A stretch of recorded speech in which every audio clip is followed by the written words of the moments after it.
Today is Father's Day, perhaps more a creation of hallmark cards than any great liturgical or theological tradition. But nevertheless, perhaps it's good to just pause and reflect on the nature of fatherhood. It's a good experience for many, but not for some.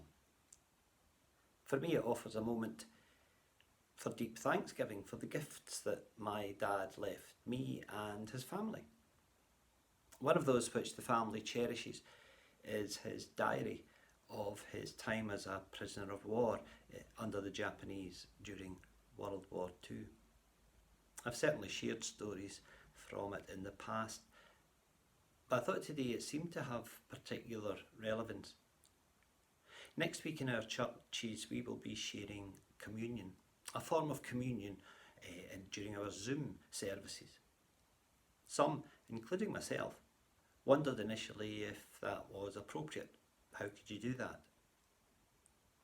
An excerpt, I feel, from my dad's experience as a prisoner of war and his experience of communion, I think helps us, it certainly helps me realise in which there's no situation that you cannot draw near to God the Father through the story of the sharing of bread and wine. This is from my dad's diary. I think that I was like many other children as far as the church is concerned, sent to Sunday school, but after a while I went because I liked it.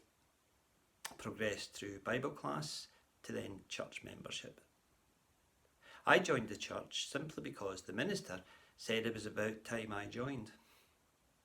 In the army I went to church, sometimes on church parade, sometimes of my own accord. To me, Christianity was a matter of being good. In prison camp, however, we had time to reflect. Life appeared hopeless. The question we asked ourselves was, is this all there is to life? If so, why live? Some of us decided that we were convinced there was more to life, more than this mere existence we were going through. We formed a study group. We studied philosophy, politics, economics, even the organised church as an institution, but found that none of these gave us any true meaning and purpose. After these fruitless studies and discussions, we decided to study the words and teachings of Jesus Christ. The Old Testament, the epistles were put aside. We would only study this man Jesus and listen to what he had to say. Did he have an answer to the meaning and purpose of life for us? We approached our study with an open mind. We cleared our minds of any preconceived ideas. Day by day we read, studied, thought, discussed. Then one day many of us came to realise that the answer to our question, what is the meaning and purpose to life, was to be found in Jesus Christ. I came to know that I could only find life in all its fullness if I gave my life to Jesus Christ. The surrender was made. Once more I was a prisoner of Christ. There was no great outward change, still the same handful of rice and veg, still the same guards and electric fence, the same hard labour, the same diseases. And yet, all was changed because Christ now shared all this with us. We knew that nothing in life or death could ever separate us from the love of God in Christ. It was unbelievable that one could experience such joy in the midst of all this privation and humiliation. We decided we must keep together to strengthen each other's newfound faith. We prayed and studied together as often as we could. This was the perfect church. Methodist, Church of England, Church of Scotland, Brethren, Congregationalists, Roman Catholics joined together in true fellowship. we obtained permission to use one of the bombed huts. We took wood from other bombed huts, repaired the roof and floor. We filled the windows with corrugated sheets of iron and made a door. With bombed scarred wood, we made a communion table and some forms to sit on. We lined the walls with texts written on asbestos sheets. A church was born in a prison camp. There were few Bibles round the camp, so I asked the padre if I could borrow one if he'd one to spare. He did lend me one, saying that it had belonged to one prisoner who had died. A few weeks later, he told me I could keep it. I still have it today. You may know the story of the legend of Zacchaeus. It's said that his wife would often wonder where he went every evening.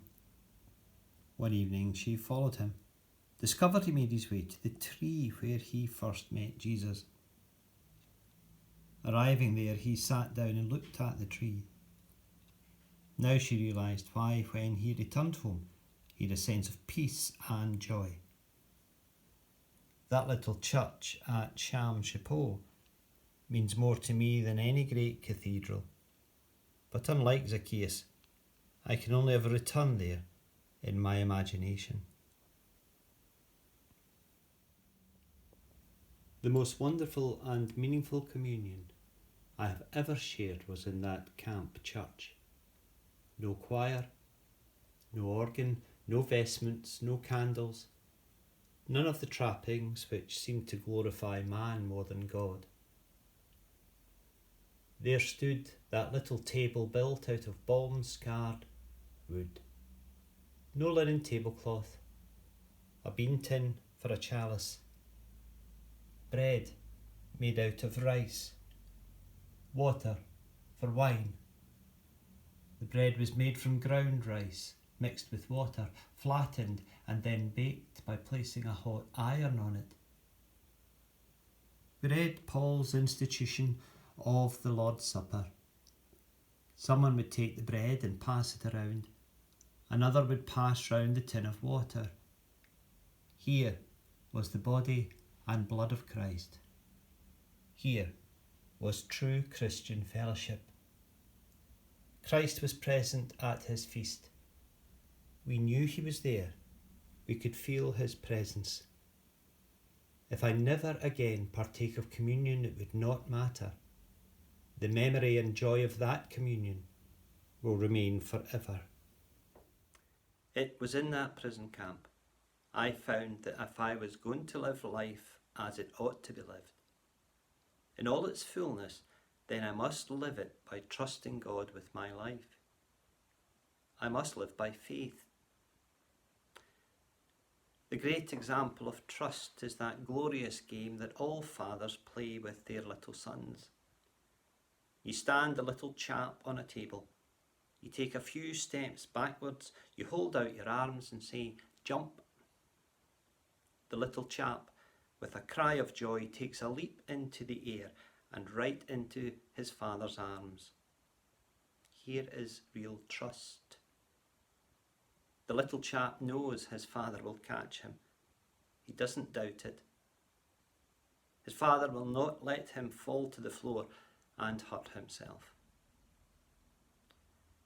Living by faith means we trust God with our lives, whatever may happen.